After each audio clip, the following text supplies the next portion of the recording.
तो आज हम जिस टॉपिक में बात करेंगे वो है क्लास 10 का आईसीएसई का केमिस्ट्री का second chapter which is known as chemical bonding. तो केमिकल बॉन्डिंग क्या है? Chemical bonding is a force which holds together two और more atoms in a stable molecule और to form a stable molecule. मतलब क्या है? It's a force of attraction. Chemical bonding means it's a force of attraction जो क्या करता है, to और मोर एटम्स को, दो और उससे ज्यादा एटम्स को एक साथ जोड़े रहते हैं और क्या, in a stable molecule. Molecule form करना जरूरी होता है। क्लियर? तो केमिकल बॉन्डिंग जानने से पहले दो तीन डेफिनेशन हम लोगों को जानना पड़ेगा और कुछ टर्म्स को हम लोगों को जानना पड़ेगा। एटम क्या होता है, मॉलिक्यूल क्या होता है, बेसिक चीज है जो अपने पिछले क्लास में शायद सीखा होगा, जाना होगा। तो एटम क्या है? Atom is the smallest part of a substance which take part in a chemical reaction. Okay, smallest substance which takes part in a chemical reaction. Atom का स्ट्रक्चर ये होता है, एक न्यूक्लियस होता है, ओके, जो कोर ऑफ द एटम कहलाते हैं। उसमें क्या होता है? Proton and neutron, right? Proton and neutron रहते हैं न्यूक्लियस में। आउटसाइड ऑफ द न्यूक्लियस क्या रहते हैं? एनर्जी लेवल, सेल और ऑर्बिट, एक ही नाम है। This is the hypothetical path where electrons can rotate around the nucleus. मतलब ये हाइपोथेटिकल पाथ है, इमेजिनरी पाथ है, ओरिजिनल में, रियलिटी में एग्जिस्ट नहीं करते, बट ये एनर्जी लेवल बोलते हैं हम इसे। ठीक है, यहाँ पे इलेक्ट्रॉन रोटेट करते हैं कैसे? Around the nucleus. दो तीन जो जैसा एटम होगा उसका उतना सेल होगा, जितना एटॉमिक नंबर होगा। ठीक है, तो यहाँ पे इलेक्ट्रॉन रहते हैं। Electron is negatively charge, proton is positively charge, where neutron is electrically neutral. Okay, the mass of proton and neutron is almost equal और identical but not exact equal, and the mass of electron is negligible. Okay, say mass of proton is 1 AMU। AMU का मतलब क्या है? Atomic mass unit.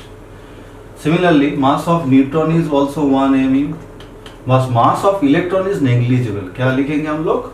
Negligible. Okay, अब इसको denote कैसे करते हैं? प्रोटॉन।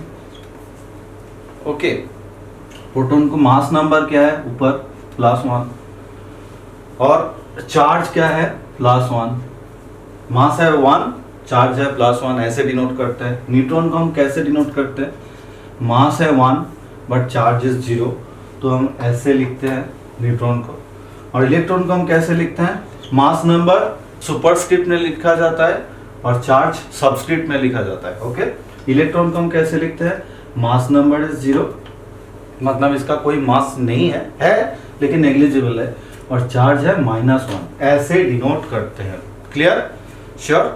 तो ये है ओवरऑल स्ट्रक्चर, एक टच लाइन है। डिटेल्स हम एटॉमिक स्ट्रक्चर में जानेंगे, हायर स्टडीज में जानेंगे क्लास 11 में। तो यह आपका एटम हो गया। अब आते हैं मॉलिक्यूल। तो मॉलिक्यूल क्या है? व्हेन टू और मोर डिफरेंट एटम्स और similar atoms combine together the product is molecule. मतलब कुछ समझ में नहीं आया? मतलब जब कोई एटम कंबाइन होता है, दो से ज्यादा, और दो ये सिमिलर भी हो सकते हैं, डिसिमिलर भी हो सकते हैं, तब मॉलिक्यूल फॉर्म होते हैं। तो सिमिलर का मतलब क्या, डिसिमिलर का मतलब, सपोज एक हाइड्रोजन है, एक एटम है, दो हाइड्रोजन एटम अगर कंबाइन हो जाएगा तो क्या हो जाएगा? आपका एक मॉलिक्यूल फॉर्म हो जाएगा, राइट? मगर अगर ये एक मॉलिक्यूल है, स्टेबल मॉलिक्यूल है, बट ये अनस्टेबल है, एटम अनस्टेबल होता है तो इसीलिए वो केमिकली रिएक्ट करता है, बट मॉलिक्यूल स्टेबल होता है इसीलिए केमिकली अनरिएक्टिव होता है। ओके, अब ये सिमिलर हो गया। डिसिमिलर का एग्जांपल क्या होगा? सपोज एक दो हाइड्रोजन का एटम है, एटम अगर होगा तो जो इंटीजर है वो लेफ्ट साइड में लिखना पड़ता है। ओके, और एक ऑक्सीजन एटम रिएक्ट करेगा तो क्या हो जाएगा? 2 और मोर डिफरेंट एटम्स भी आपका एग्जांपल हो गया। यहाँ पर मोर देन 2 है तो यहाँ पे हो जाएगा H2O। ये भी एक मॉलिक्यूल है। डिफरेंस देखिए, हाइड्रोजन एक मॉलिक्यूल और वाटर भी एक मॉलिक्यूल है, but it is also known as compound. Chemical term में इसे क्या बोलते हैं? Compound, but it's an example of also a molecule. Okay, तो ये हो गया आपका मॉलिक्यूल। अब आते हैं कुछ डिफरेंट टर्म्स में केमिकल बॉन्डिंग का। डिफरेंट टर्म्स क्या होता है? मेटल्स, नॉन मेटल्स और नोबल गैसेस जो केमिकल बॉन्डिंग को जानने के लिए बहुत जरूरी होता है। ओके, तो मेटल क्या है? The element which has 1, 2 or 3 electrons in their outermost shell is known as metal, right? But they have a tendency to lose electron from their outermost shell. When they lose electrons from their outermost shell, they become cation, or that's why they are electropositive element. तो मतलब आप लोगों को समझ में आ गया। Suppose sodium एक metal है, एग्जाम्पल पीरियोडिक टेबल, इसीलिए बहुत इंपॉर्टेंट है। मैं पीरियोडिक टेबल जब स्टार्ट किया था, मेरा जो वीडियो है पिछला वीडियो आप देख सकते हैं, उसमें मैंने बोला था अगर आप पीरियोडिक टेबल जान लोगे तो 50% केमिस्ट्री आपके मुट्ठी में, 50% केमिस्ट्री को आपने एक्वायर कर लिया। इसीलिए इंपॉर्टेंट है कौन मेटल है, कौन नॉन मेटल है, कौन इलेक्ट्रॉन लूज करेगा, बहुत इंपॉर्टेंट है क्योंकि वो फंडामेंटल है केमिस्ट्री का चैप्टर में। अगर आपका फंडामेंटल स्ट्रांग होगा, बेस स्ट्रांग होगा, तभी आप आगे जा पाओगे। ओके, तो सोडियम क्या है? मेटल है, इसका आउटर मोस्ट इलेक्ट्रॉन 1 है। तो अगर ये 1 इलेक्ट्रॉन ये डोनेट कर देगा, लूज कर देगा फ्रॉम आउटर मोस्ट सेल, तो ये क्या हो जाएगा? Electropositive element. तो ये +1 होगा। ये पार्ट बहुत जरूरी होता है। नॉन मेटल किसे हम कहते हैं? द एलिमेंट्स व्हिच हैज 4, 5, 6 और 7, चारों कंडीशन है, 4, 5, 6 और 7 electrons in their outermost shell and they have a tendency to accept electron in their outermost cell, considered to be a non-metal. जब वो एक्सेप्ट करते हैं इन देयर outermost cell, तब वो क्या बन जाते हैं? एनायन बन जाते हैं। तो मैंने क्या बोला? अगर नॉन मेटल में 4, 5, 6 और 7 इलेक्ट्रॉन्स है, 4, 5, 6 और 7 इलेक्ट्रॉन्स होगा तो नॉन मेटल होगा। सपोज क्लोरीन, उसका एटॉमिक नंबर क्या है? 17। तो इसका इलेक्ट्रॉनिक कॉन्फ़िगरेशन क्या हो जाएगा? 2, 8 एंड 7। आउटर मोस्ट सेल में कितना इलेक्ट्रॉन है? 7 इलेक्ट्रॉन है। तो ये नॉन मेटल होगा। तो नॉन मेटल होगा क्यों हो? क्या करेगा था वो इलेक्ट्रॉन एक्सेप्ट करेगा। क्लोरीन क्या करेगा? इलेक्ट्रॉन एक्सेप्ट करेगा। तो क्लोरीन एक इलेक्ट्रॉन अगर एक्सेप्ट करता है तो क्या बन जाएगा? वो एक एक्सेस इलेक्ट्रॉन हो जाए, इलेक्ट्रॉन इज नेगेटिवली चार्ज, तो क्या हो जाएगा? Cl- हो जाएगा। क्यों हो जाएगा? Proton and electron neutral atom में क्या होता है? नंबर सेम होता है, तो इसीलिए वो इलेक्ट्रिकली न्यूट्रल रहता है फॉर अ न्यूट्रल एटम। अगर कोई इलेक्ट्रॉन डिसबैलेंस होता है, मतलब कोई लूज करता है, तो उसका प्रोटॉन नंबर ज्यादा हो जाएगा तो वो पॉजिटिव शो करेगा। अगर वो इलेक्ट्रॉन एक्सेप्ट करता है तो उसका इलेक्ट्रॉन नंबर ज्यादा हो जाएगा कंपेयर टू द प्रोटॉन, तो वो नेगेटिव हो जाता है। क्लियर? अब आते हैं नोबल गैसेस। नोबल गैसेस किसे कहते हैं हम लोग? आप बोलेंगे sir the 18 group elements are known as noble gases, like helium, neon, argon, krypton, xenon, radon और भी है। तो हीलियम का एटॉमिक नंबर क्या है? बताइए मेरा सुपरस्टार हो, कितना है? 2। नियॉन का क्या है? +8 कर दीजिए, 10। उसके बाद क्या होगा? आर्गॉन का क्या होगा? 18। क्रिप्टॉन का क्या होगा? 18 + 18। मैंने सब कुछ सिखा दिया है। जो मैजिक नंबर होता है कैसे कैलकुलेट करते हैं? 36, राइट? तो इसका इलेक्ट्रॉनिक कॉन्फ़िगरेशन देख लेते हैं। इसका तो 2 ही होगा इलेक्ट्रॉनिक कॉन्फ़िगरेशन। इसका क्या होगा? 2 and 8। इसका क्या हो जाएगा? 2, 8 and 8। बहुत इजी है, बहुत इजी है। इसका क्या होगा? 2, 8, 18, 8, right?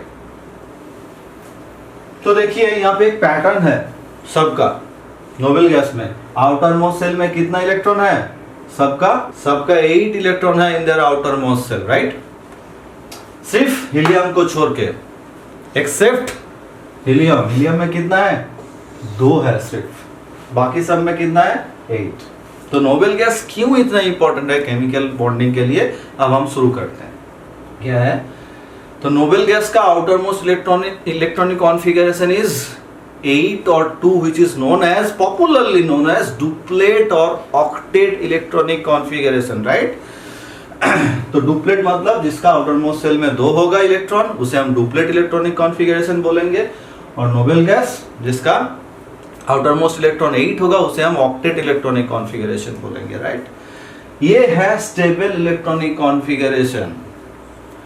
That's why they are chemically inert और noble। जिसका आउटर मोस्ट सेल में 2 और 8 इलेक्ट्रॉन्स है, they are chemically inert। Okay, clear? अब elements other than noble gases, मतलब नोबल गैस छोड़ के बाकी सब एलिमेंट्स को आप कंसीडर कीजिए, नॉर्मल एलिमेंट्स को, रिप्रेजेंटेटिव एलिमेंट्स को आप कंसीडर कीजिए। दे डोंट हैव डुप्लेट और octet electronic configuration, that means that's why they are chemically reactive, they have a tendency to achieve noble gas electronic configuration. अब noble gas electronic configuration and I have already told you that this means duplet or octet electronic configuration. So every element other than noble gases, they have a tendency to achieve noble gas electronic configuration. That's why they are chemically reactive. Clear? Sure? अब आते हैं why chemical bond is formed. Okay, chemical reason for chemical bonding. Chemical bonding होते क्यों है? Because chemical bonding is a combination of two or more atoms, right? It's a force of attraction. मतलब force of attraction के वजह से two or more atom जब combine होंगे तब chemical bonding form होगा। अरे तो मतलब क्या है? combine होना जरूरी है। तो combine कौन करेगा? जो chemically reactive है। तो elements other than noble gases which don't have octet और duplet electronic configuration, they have a tendency to achieve nearest noble gas electronic configuration, that's why chemical bonding is happened. Okay, and how they fulfil their octet और duplet electronic configuration? By electron sharing और by electron transferring. तो मतलब 3 point हम लोगों को समझना है।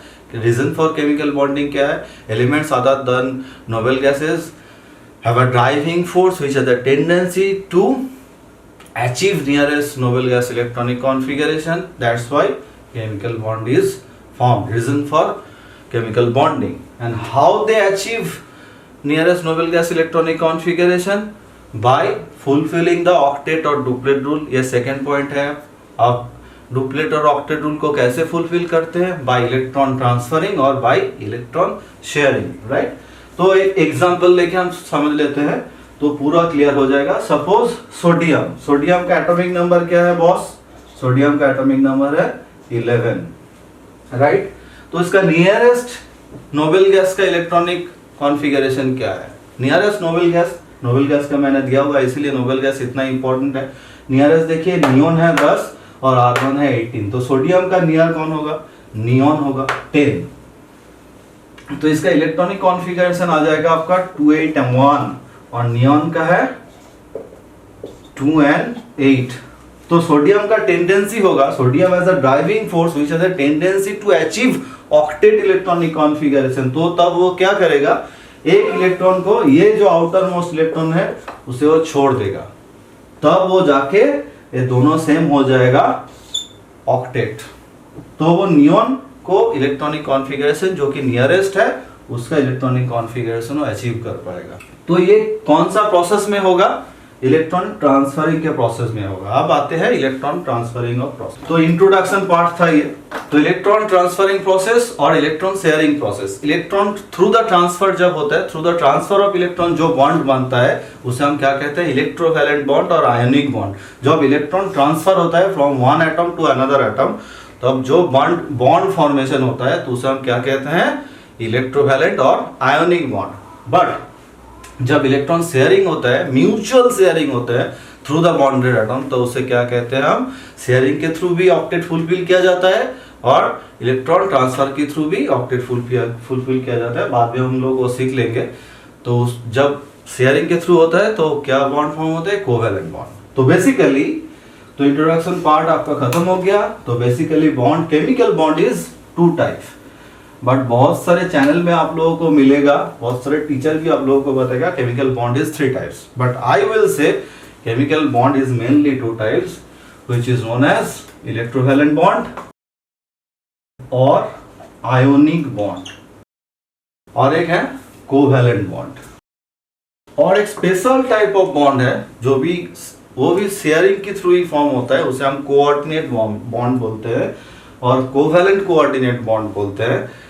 तो ज्यादातर लोग उसे 3 टाइप्स ऑफ बॉन्ड दिखाते हैं, but coordinate bond is a special type of covalent bond which is also known as covalent coordinate bond और डेटिव बॉन्ड। क्लियर? हम लोग सब कुछ जानेंगे इलेक्ट्रोवैलेंट कोवैलेंट बॉन्ड के बारे में और कोऑर्डिनेट बॉन्ड के बारे में। क्लियर? तो यहाँ पे क्वेश्चन क्या आता है, इलेक्ट्रोवैलेंट बॉन्ड कैसे फॉर्म होता है through the electron sharing, covalent bond कैसे फॉर्म होता है through the electron transferring, covalent bond कैसे फॉर्म होता है इलेक्ट्रॉन शेयरिंग। ओके, अब आते हैं पीरियोडिक प्रॉपर्टीज पे। पीरियोडिक प्रॉपर्टीज कैसे अफेक्ट करता है बॉन्ड फॉर्मेशन को। Okay, periodic properties, how periodic properties affect the formation of chemical bond. तो इसमें 3 फैक्टर है, इसलिए पीरियोडिक, मैंने पहले भी बोला था periodic table is most important chapter in the chemistry in your standard, in 10th standard. Okay, तो देख लेते हैं फर्स्ट आईपी। आईपी क्या है? Ionization potential, right? Ionization potential, अगर आयोनिक इलेक्ट्रोवैलेंट और आयोनिक बॉन्ड ये मेटल और नॉन मेटल में होता है, metal plus non metal, okay, non metal में होता है। क्लियर? इलेक्ट्रोवैलेंट और आयोनिक बॉन्ड मेटल और नॉन मेटल में जब बॉन्ड होगा तो इलेक्ट्रोवैलेंट और आयोनिक बॉन्ड बोलेंगे। कोवैलेंट बॉन्ड क्या होगा? Non metal plus non metal. तो क्वेश्चन आपका सर मेटल नॉन मेटल क्या होता है? पीरियोडिक टेबल जान लीजिए, मेटल नॉन मेटल आपका इजी हो जाएगा। ओके, तो आयोनाइजेशन पोटेंशियल कंसीडर कर लेते हैं। मेटल का जितना कम होगा, less the ionization potential energy of the metal is to the formation of ionic bond. मतलब मेटल का आयोनाइजेशन पोटेंशियल लेस होगा। ओके, अब आते हैं इलेक्ट्रॉन एफिनिटी। मेटल लेस, मैं लिख देता हूं ऐसे, तो मेटल का जितना कम होगा उतना ज्यादा इजी होगा इलेक्ट्रोवैलेंट फॉर्मेशन और आयोनिक बॉन्ड फॉर्मेशन के लिए। अब आते हैं इलेक्ट्रॉन एफिनिटी के लिए। एक आयोनिक बॉन्ड फॉर्मेशन के लिए हम लोग देख लेते हैं इलेक्ट्रॉन एफिनिटी। नॉन मेटल का जितना ज्यादा होगा, greater the value of electron affinity of non metal is to the formation of ionic और कोवैलेंट, आयोनिक और इलेक्ट्रोवैलेंट बॉन्ड। तो मतलब क्या है, नॉन मेटल का जितना ज्यादा इलेक्ट्रॉन एफिनिटी होगा is to the formation of electrovalent और आयोनिक बॉन्ड। तो इसे हम ऐसे लिख लेते हैं, नॉन मेटल हाई। ओके, अब आते हैं इलेक्ट्रॉन नेगेटिविटी पे। The electron negativity difference should be higher between the bonded atom. मतलब क्योंकि ये मेटल और नॉन मेटल का बॉन्ड है, इलेक्ट्रोवैलेंट और आयोनिक बॉन्ड, मेटल का इलेक्ट्रोनेगेटिविटी लो होता है, नॉन मेटल का हाई होता है। तो जितना ज्यादा डिफरेंस होगा दोनों में उतना ज्यादा ईज ऑफ फॉर्मेशन होगा इलेक्ट्रोवैलेंट और आयोनिक बॉन्ड। डिफरेंस हायर, मैं ये लिख देता हूं, आपको समझ में आ जाएगा। क्लियर? तो ये तीनों फैक्टर आयोनिक बॉन्ड के लिए एप्लीकेबल है, बहुत इंपॉर्टेंट है। आईसीएससी में यहाँ से क्वेश्चन आते हैं। ठीक है, कोवैलेंट बॉन्ड के यही देख लेते हैं। कोवैलेंट बॉन्ड क्या है? नॉन मेटल और नॉन मेटल का। तो नॉन मेटल और नॉन मेटल का आईपी वैल्यू क्या होगा? The electron affinity, ionization potential and electron negativity should be high for both atoms. जो भी, क्योंकि नॉन मेटल है, नॉन मेटल का तीनों ही हाई होता है, आयोनाइजेशन पोटेंशियल भी हाई होता है, इलेक्ट्रॉन एफिनिटी भी हाई होता है, इलेक्ट्रॉन नेगेटिविटी भी हाई होता है, राइट? और द इलेक्ट्रॉन नेगेटिविटी डिफरेंस क्या होगा? नेग्लिजिबल। इलेक्ट्रोनेगेटिविटी डिफरेंस क्या होगा? नेग्लिजिबल और जीरो होगा,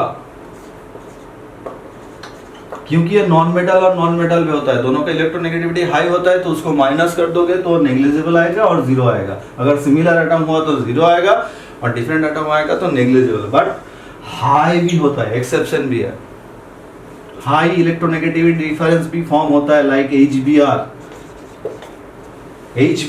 ये ब्रोमीन का इलेक्ट्रोनेगेटिविटी बहुत ज्यादा है और हाइड्रोजन का, ये तो इलेक्ट्रो पॉजिटिव एलिमेंट है, तो इसमें डिफरेंस बहुत ज्यादा आएगा। क्यों आएगा वो हम जब कोवैलेंट में एंटर करेंगे तो हम सीख लेंगे क्यों आएगा। Clear? HBr, HCl, HI, HF सब में बहुत ज्यादा है इलेक्ट्रोनेगेटिविटी डिफरेंस। क्लियर? ये एक्सेप्शन है। ओके, अब आते हैं इलेक्ट्रोवैलेंट और आयोनिक बॉन्ड पे। आयोनिक और इलेक्ट्रोवैलेंट बॉन्ड, फर्स्ट डेफिनेशन देख लेते हैं क्या है। The bond is form due to the complete transfer of electron from one electropositive or metallic element to one electronegative or non-metallic element is known as electrovalent और ionic bond। कुछ भी समझ में नहीं आया? मतलब इलेक्ट्रॉन ट्रांसफर के through होगा, कंप्लीट ट्रांसफर, मतलब जो देगा वो दे देगा, फुल्ली डोनेशन। ओके, उसका कोई राइट नहीं होगा उसके बाद में देने के बाद, कंप्लीट डोनेशन होगा। कहाँ से कहाँ तक? मेटल से नॉन मेटल तक। मेटल इलेक्ट्रॉन डोनेट करेगा, नॉन मेटल इलेक्ट्रॉन एक्सेप्ट करेगा, तब जो बॉन्ड फॉर्म होगा उसे हम क्या कहेंगे? इलेक्ट्रोवैलेंट और आयोनिक बॉन्ड। अब कंपाउंड क्या है? इलेक्ट्रोवैलेंट और ionic compound. The compound is formed due to the complete transfer of electron from metallic to non metallic element, from electropositive to electronegative element is known as electrovalent compound. अब आते हैं electrovalency पे। Electrovalency क्या है? Electrovalency is the number of electron completely shared by the combining atom. मतलब जो atom combine कर रहे हैं, रिएक्शन कर रहे हैं, उसके बीच में जो इलेक्ट्रॉन ट्रांसफर हो रहा है, कंप्लीट ट्रांसफर हो रहा है, वो जो नंबर है, वो नंबर को हम कहेंगे इलेक्ट्रोवैलेंसी। क्लियर हो गया ना? बुक अब ये वीडियो देखने के बाद और साथ साथ अगर आप बुक भी साथ में खोल के रखेंगे तो आपके लिए इजी हो जाएगा, बहुत इजी हो जाएगा ये चैप्टर। ओके, अब आते हैं एटम्स और आयंस में। एटम्स क्या है? Suppose sodium. Sodium atomic number is 11, electronic configuration is 281। तो आयन, इसका आयन के साथ इसका डिफरेंस क्या है? जब मेटल इलेक्ट्रॉन डोनेट करता है, atom is electrically neutral, ion is charge particle. This is also a smallest part of unit which is a charge. Okay, तो इलेक्ट्रॉन अगर डोनेट कर देगा तो देखिए ऐसे लिखते हैं हम लोग, सोडियम Na+1 + 1E-, हम ऐसे लिखते हैं इसको। तो ये होगा आपका आयन। ओके, ये होगा आपका एटम। डिफरेंस है दोनों में, ये है न्यूट्रल, ये है चार्ज। क्यों मैंने दिखाया? क्योंकि ऑक्सीडेशन रिडक्शन रिएक्शन यहाँ पे इन्वॉल्व है। तो ऑक्सीडेशन हम किसे कहते हैं? जब इलेक्ट्रॉन रिलीज होगा। इलेक्ट्रॉन अगर कोई डोनेट करता है तो उससे उस प्रोसेस को हम कहते हैं ऑक्सीडेशन। ओके, और सपोज एग्जांपल, तो यहाँ पे सोडियम का ऑक्सीडेशन हो गया क्योंकि सोडियम इलेक्ट्रॉन लूज करेगा, रिलीज करेगा फ्रॉम द आउटर मोस्ट से, लूज करेगा, तो इसका ऑक्सीडेशन हो गया। बट द एलिमेंट और the ion is known as reducing agent. Different, opposite name होगा, एजेंट होगा रिड्यूसिंग बट प्रोसेस होगा oxidation. Okay, similarly non metal को हम कंसीडर करेंगे तो ये 1 इलेक्ट्रॉन एक्सेप्ट करेगा। इलेक्ट्रॉन को ऑलवेज प्लस साइन में लिखते हैं। ओके, हम यहाँ पे -1 ही नहीं कर सकते हैं, राइट साइड में करते हैं इसको। तो ये होगा Cl-1। ये भी देखिए इलेक्ट्रॉन भी एक्सेप्ट, यहाँ पे एक्सेप्टेंस ऑफ इलेक्ट्रॉन हो गया एग्जांपल, ये है एटम, ये है आयन, राइट। बट यहाँ पे रिडक्शन हो गया, acceptance of electrons means reduction, donation of electrons means oxidation. Okay, तो सोडियम क्लोराइड कैसे फॉर्म होता है? जो टेबल सॉल्ट और नॉर्मल सॉल्ट जो हम लोग खाते हैं, sodium chloride means Na+1 + Cl-1 equals to NaCl, right. तो ऑक्सीडेशन रिडक्शन आप लोगों को समझ में आ गया। तो ये रिड्यूसिंग एजेंट है, ये ऑक्सीडाइजिंग एजेंट है, दोनों को कंबाइन होगा। तो ये ऑक्सीडेशन तो पहले ही सोडियम से सोडियम +1 हुआ था, तो यहाँ पे ऑक्सीडेशन हो गया था, ऑक्सीडेशन। और Cl से Cl- कैसे हुआ था? रिडक्शन हुआ था, रिडक्शन। ओके, तो दोनों को मिला के, रिडक्शन और ऑक्सीडेशन दोनों को मिला के हम लोग क्या कहते हैं? Redox reaction. क्या बोलते हैं इसे? Redox reaction. तो every chemical bond that is formation of ionic और electrovalent bond is an example of redox reaction. ये क्वेश्चन भी आते हैं, ये आप लोगों को एक्सप्लेनेशन करना पड़ेगा। क्यों कहते हैं, क्यों बोला मैंने? इसलिए एटम और आयन को जानना जरूरी है, किसका ऑक्सीडेशन होता है, किसका रिडक्शन होता है, वो भी जानना जरूरी है। और अगर एक ही रिएक्शन में ऑक्सीडेशन और रिडक्शन होता है तो उसे हम क्या कहते हैं? Redox reaction. रिडक्शन और ऑक्सीडेशन दोनों को मिला के रेडॉक्स बोलते हैं। क्लियर? आप देख लेते हैं कुछ एग्जाम्पल आयोनिक और इलेक्ट्रोवैलेंट बॉन्ड का। ओके, सिलेबस में जो है वो है पहला वाला NaCl। ओके, NaCl, उसके बाद है CaO, उसके बाद है MgCl2। बस ये तीनों आप सीख लीजिए, यहाँ पे ही आईसीएससी का क्वेश्चन आएगा, यहाँ से ही स्ट्रक्चर के थ्रू। तो सोडियम जान लेते हैं पहले। सोडियम क्लोराइड NaCl क्या है, Na प्लस और Cl प्लस। तो पहले सोडियम का एटॉमिक नंबर है 11, तो इसका हो जाएगा electronic configuration 2 and 8 and 1। Cl का क्या होगा 17, तो इसका होगा 2 8 and 7, राइट।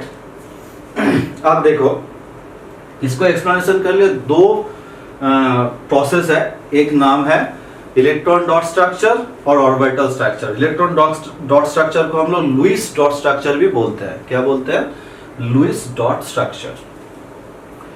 तो इलेक्ट्रॉन डॉट स्ट्रक्चर और लुईस डॉट स्ट्रक्चर को हम लोग इवेलुएट करेंगे अभी। Electron dot structure, okay. और क्या बोला मैंने, लुईस डॉट स्ट्रक्चर। इसे ही सिर्फ लुईस नाम दे दीजिए, बस हो जाएगा आपका लुईस डॉट स्ट्रक्चर। तो इसमें क्या करेंगे, सिर्फ ये आउटर मोस्ट इलेक्ट्रॉन को शो करेंगे। सपोज सोडियम है ना, तो एक इलेक्ट्रॉन आउटर मोस्ट सेल में है, बस यही हो गया सोडियम, यही वाला इलेक्ट्रॉन हम शो कर देंगे। उसके बाद लिखेंगे Cl को प्लस Cl। क्वेश्चन आता है यहाँ से, डायग्राम आता है, ठीक है। तो 7 इलेक्ट्रॉन होगा, तो 7 इलेक्ट्रॉन हम लोग देख लेंगे, 2 4 6 7, राइट। 7 इलेक्ट्रॉन हो गया आपका। अब बॉन्ड क्यू फॉर्मेशन होगा। मैंने रीजन फॉर केमिकल बॉन्डिंग क्या बताया था, every atom has a tendency to achieve nearest noble gas electronic configuration. तो ये इलेक्ट्रॉन वो डोनेट कर देगा, राइट। तो क्या हो जाएगा, इसका नियॉन हो जाएगा। अभी इसका इलेक्ट्रॉनिक कॉन्फ़िगरेशन क्या है, 2 8 and 1। तो ये क्या करेगा, 8 करने के लिए वो रिएक्शन करेगा। इसका क्या है 2 8 7, ये एक एक्सेप्ट करेगा, यहाँ पे एक इलेक्ट्रॉन आएगा, तो उसका भी क्या, अभी ये 2 8 and 7 है। देखिए अब क्या होगा, अब सोडियम +1 हो गया, राइट। सोडियम क्या होगा, +1 हो गया। तो इसका इलेक्ट्रॉनिक कॉन्फ़िगरेशन क्या है, 2 8। नियॉन का इलेक्ट्रॉनिक कॉन्फ़िगरेशन उन्होंने अचीव कर लिया, ये इलेक्ट्रॉन डोनेट हो जाएगा, तो 2 and 8 हो जाएगा। अब आता है क्लोरीन पे। क्लोरीन क्या है, देखिए ये वाला इलेक्ट्रॉन यहाँ पे डोनेशन हो गया, राइट। तो यहाँ पे हो जाएगा 2 4 6 8, ये हो जाएगा माइनस, ओके। तो इसका इलेक्ट्रॉनिक कॉन्फ़िगरेशन आ जाएगा 2 and 8। देखिए सब ऑक्टेट फुलफिल कर रहा है, तभी इलेक्ट्रॉन बॉन्ड होता है। केमिकल रिएक्शन भी इसी तरह होता है। Chemical reaction is a breaking and making of a bond, okay. पहले ब्रेकिंग होता है, बाद में मेकिंग होता है। तो अब लिख लीजिए सोडियम क्लोराइड, उसके बाद कोई इशू नहीं है, ओके। ये हो गया आपका सोडियम क्लोराइड। ऑर्बिटल स्ट्रक्चर को देख लेते हैं, यहाँ पे भी छोटा सा नन्ना सा मुन्ना सा देख लीजिए। तो यहाँ पे सोडियम है, कितना सेल है इसका, 3 सेल्स है। पहले वाला सेल में 2 इलेक्ट्रॉन, दूसरे वाले सेल में कितना होगा, 8 इलेक्ट्रॉन,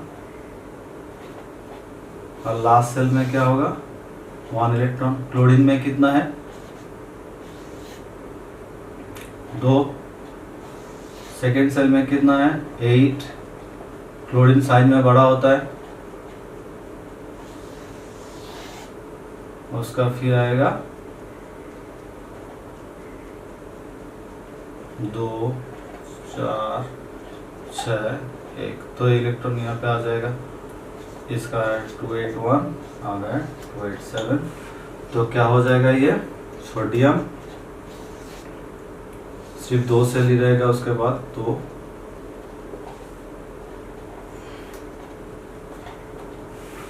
हो गया ना आपका। देखिए ये इलेक्ट्रॉन यहाँ पे चला गया, तो फिर उसके बाद क्या होगा, फिर उसके बाद आएगा आपका सिर्फ 8 इलेक्ट्रॉन, राइट। सिर्फ 8 इलेक्ट्रॉन ही आएगा यहाँ पे। तो थर्ड सेल आपका चला जाएगा, ओमिट हो जाएगा। और क्लोरीन का थर्ड सेल तो रहेगा ही। क्लोरीन हो गया आपका, पहला सेल में 2 इलेक्ट्रॉन है, दूसरा सेल में तो 8 इलेक्ट्रॉन था ही था। थर्ड सेल में क्या हो जाएगा आपका, ये वाला इलेक्ट्रॉन इधर आके बच जाएगा। ये हो जाएगा आपका +1, ये हो जाएगा आपका -1, ओके। तो सोडियम क्लोराइड फॉर्मेशन इजी हो जाएगा। ओके, तो आप आते हैं कैल्शियम ऑक्साइड पे, फॉर्मेशन, इलेक्ट्रॉन डॉट स्ट्रक्चर और ऑर्बिटल मॉडल दोनों ही देख लेंगे, ठीक है ना। तो कैल्शियम का इलेक्ट्रॉनिक कॉन्फ़िगरेशन क्या होगा? कैल्शियम का इलेक्ट्रॉनिक कॉन्फ़िगरेशन होगा, कैल्शियम का एटॉमिक नंबर है 20, तो इलेक्ट्रॉनिक कॉन्फ़िगरेशन होगा 2882। और ऑक्सीजन का क्या होगा? ऑक्सीजन का एटॉमिक नंबर 8.6। ओके, ये हो जाएगा आपका नियरेस्ट आर्गन दोनों डोनेट करने के बाद, ये हो जाएगा नियॉन दोनों एक्सेप्ट करने के बाद। ओके, देख लेते हैं। तो कैल्शियम सिर्फ 2 ही ड्रॉ करेंगे हम, ये कैल्शियम मैंने लिख लिया, 2 इलेक्ट्रॉन यहाँ पे है। ओके, इसका इलेक्ट्रॉनिक कॉन्फ़िगरेशन है 2882 प्लस ऑक्सीजन जो 6 इलेक्ट्रॉन है, 2 2 6। ओके, आपका इसका इलेक्ट्रॉनिक कॉन्फ़िगरेशन है 2 and 6। तो ये एक डोनेट कर देगा यहाँ से और यहाँ से एक डोनेट कर देगा। देखिए इलेक्ट्रॉन ट्रांसफर हो रहा है, आयनिक बॉन्ड को जो कंडीशन था वो फुलफिल हो रहा है यहाँ पे। तो क्या हो जाएगा ये कैल्शियम +2 जिसका इलेक्ट्रॉनिक कॉन्फ़िगरेशन होगा 2 8 and 8, the nearest noble gas structure which is argon. अब आगे होगा ऑक्सीजन, ऑक्सीजन का इलेक्ट्रॉनिक कॉन्फ़िगरेशन होगा, ऑक्सीजन का स्ट्रक्चर होगा ऐसे, जो -2 होगा और 2 and 8 हो जाएगा जो नियॉन हो जाएगा। ओके, तो ये कैल्शियम ऑक्साइड आपका बन गया। क्लियर? श्योर? अब ऑर्बिटल मॉडल देख लेते हैं। कैल्शियम पहले सेल में कितना है? 2 इलेक्ट्रॉन, राइट। सेकेंड सेल में कितना है? 8 इलेक्ट्रॉन।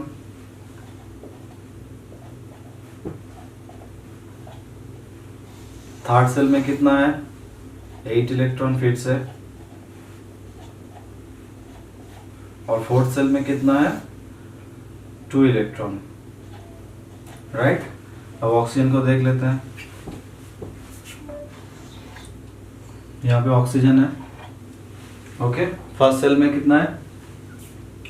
2 इलेक्ट्रॉन। सेकेंड सेल में कितना है? 6 इलेक्ट्रॉन्स।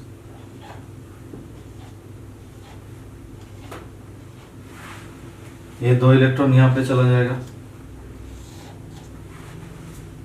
2 8 8 and 2, ये होगा 2 and 6। ओके,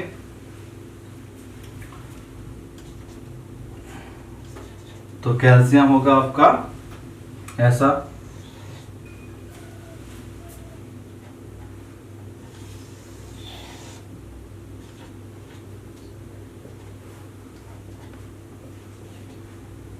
ये हो गया आपका डबल प्लस। ओके, अब ऑक्सीजन जो है आपका 2 इलेक्ट्रॉन पहले से मौजूद है,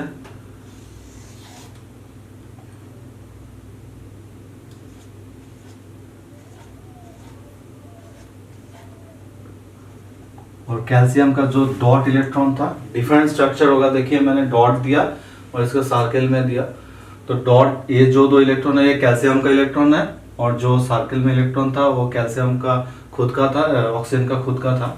तो ये हो जाएगा डबल माइनस। ओके,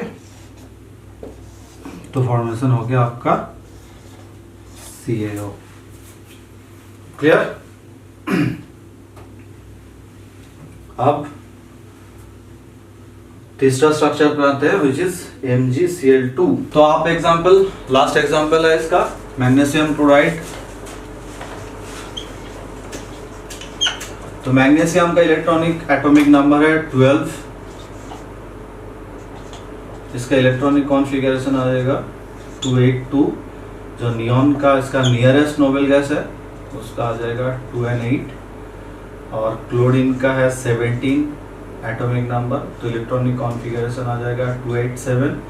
आर्गन इसका नियरेस्ट नोबेल गैस स्ट्रक्चर होगा, जो होगा 2, 8 and 8। तो मतलब मैग्नीशियम 2 इलेक्ट्रॉन डोनेट करेगा, लूज करेगा from its outermost shell, और क्लोरीन उसको एक्सेप्ट करेगा। एक मैग्नीशियम 2 इलेक्ट्रॉन डोनेट करेगा, तो एक क्लोरीन एक ही इलेक्ट्रॉन एक्सेप्ट करेगा, इसीलिए 2 क्लोरीन चाहिए होता है मैग्नीशियम क्लोराइड को फॉर्मेशन के लिए। ओके, तो मैग्नीशियम हम लिख लेते हैं। यहाँ पे मैग्नीशियम है जिसका आउटर मोस्ट शेल में 2 ही इलेक्ट्रॉन है। उसके बाद है क्लोरीन, ये होगा। तो क्लोरीन का आउटर मोस्ट शेल में कितना इलेक्ट्रॉन है? 7 इलेक्ट्रॉन। तो देखिए क्लियर, तो यहाँ से एक इलेक्ट्रॉन डोनेट करेगा और यहाँ से एक इलेक्ट्रॉन यहाँ पे डोनेट करेगा। तो क्या आ जाएगा आपका? मैग्नीशियम +2, जिसका इलेक्ट्रॉनिक कॉन्फ़िगरेशन आएगा 2 and 8, जो नियरेस्ट नोबेल गैस किसका स्ट्रक्चर है? नियॉन का। उसके बाद क्लोरीन 2Cl होगा,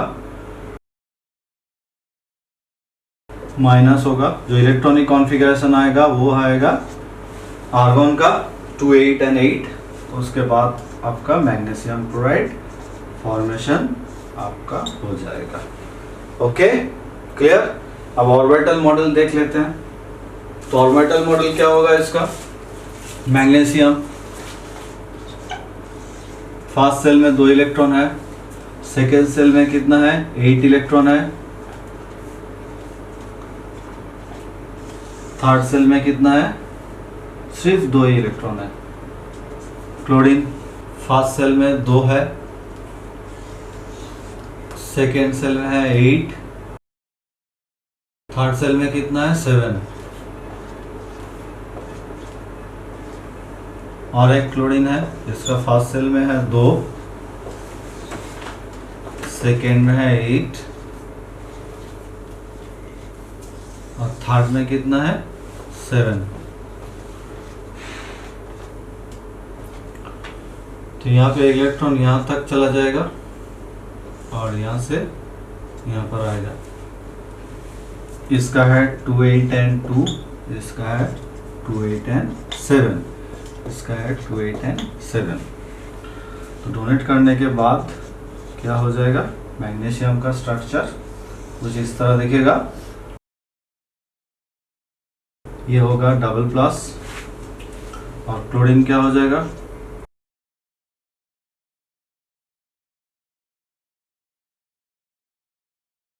मैग्नीशियम का इलेक्ट्रॉन डॉट इलेक्ट्रॉन था, क्लोरीन का सर्कुलर शेप में इलेक्ट्रॉन था।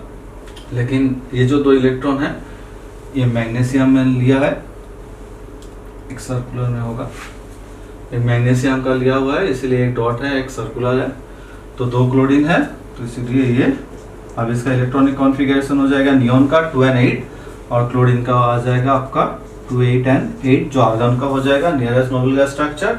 उसके बाद क्या आएगा आपका? Magnesium chloride. तो आपका इलेक्ट्रोवैलेंट और आयोनिक बॉन्ड कंप्लीटली खत्म हो गया। ओके, जिसमें क्या था हम लोगों ने देखा, जो बॉन्ड का डेफिनेशन था वो था। उसके बाद जो था एटम क्या था, मॉलिक्यूल क्या था, मेटल्स क्या था, नॉन मेटल्स क्या था। उसके बाद नोबेल गैस का इलेक्ट्रॉनिक कॉन्फ़िगरेशन। उसके बाद क्या था? Reason for chemical bonding, chemical bonding क्यों होता है, किस प्रोसेस में होता है, इलेक्ट्रॉन ट्रांसफर और इलेक्ट्रॉन शेयरिंग। उसके बाद पीरियोडिक प्रॉपर्टीज जो अफेक्ट करते हैं केमिकल बॉन्ड फॉर्मेशन के लिए, जो 3 पॉइंट के रिगार्डिंग है। एक है आयोनाइजेशन पोटेंशियल, तो पीरियोडिक प्रॉपर्टीज जो अफेक्ट करते हैं केमिकल बॉन्ड फॉर्मेशन के लिए, जो 3 पॉइंट के रिगार्डिंग है। इलेक्ट्रॉन एफिनिटी, आयोनाइजेशन पोटेंशियल और इलेक्ट्रोनेगेटिविटी, जो आयनिक बॉन्ड और कोवैलेंट बॉन्ड को डिसाइड करते हैं कैसे होगा। उसके बाद आते हैं आयनिक बॉन्ड का डेफिनेशन क्या है, उसका रेडॉक्स रिएक्शन आयनिक बॉन्ड को क्यों बोलते हैं। Mg मैग्नीशियम क्लोराइड फॉर्मेशन के एग्जांपल के थ्रू हम देख लेते हैं। मैग्नीशियम का इलेक्ट्रॉन डोनेशन हुआ, उसका ऑक्सीडेशन हुआ, क्लोरीन इलेक्ट्रॉन एक्सेप्ट हुआ क्लोरीन में, तो रिडक्शन हुआ। तो मैग्नीशियम क्लोराइड रिडक्शन और ऑक्सीडेशन दोनों का मिला के जब मैग्नीशियम क्लोराइड फॉर्म हुआ, तो एग्जांपल ऑफ रेडॉक्स रिएक्शन। और नोबेल गैस स्ट्रक्चर दोनों ने ही फॉर्म किया। This is the reason for chemical bonding. जो नियरेस्ट नोबेल गैस मैग्नीशियम का है नियॉन, उसका है आर्गन, दोनों ही nearest noble gas structure form किया, ऑक्टेट फुलफिल किया। ये हम देख लिया। और जो 3 एग्जाम्पल है, सोडियम क्लोराइड, कैल्शियम ऑक्साइड और मैग्नीशियम क्लोराइड, दोनों 2 टाइप्स ऑफ स्ट्रक्चर हमने इवेलुएट किया। एक है Lewis dot structure, also known as electron dot structure, और एक स्ट्रक्चर है ऑर्बिटल मॉडल जो ये है। तो हमने ये तीनों का सीख लिया। इसके बाद जो वीडियो आएगा वो कोवेलेंट और कोऑर्डिनेट बॉन्ड का आएगा, और बाद में हम लोग सीखेंगे प्रॉपर्टीज का कंपैरिजन, इलेक्ट्रोवैलेंट और कोवेलेंट कंपाउंड का प्रॉपर्टीज का कंपैरिजन क्या होता है, प्रॉपर्टीज कैसे होते हैं, और कोवेलेंट बॉन्ड फॉर्मेशन और कोऑर्डिनेट बॉन्ड फॉर्मेशन हम लोग सीखेंगे। ओके, तो आज के लिए इतना ही। तब तक के लिए जुड़े रहिए हमारे साथ। जय हिंद।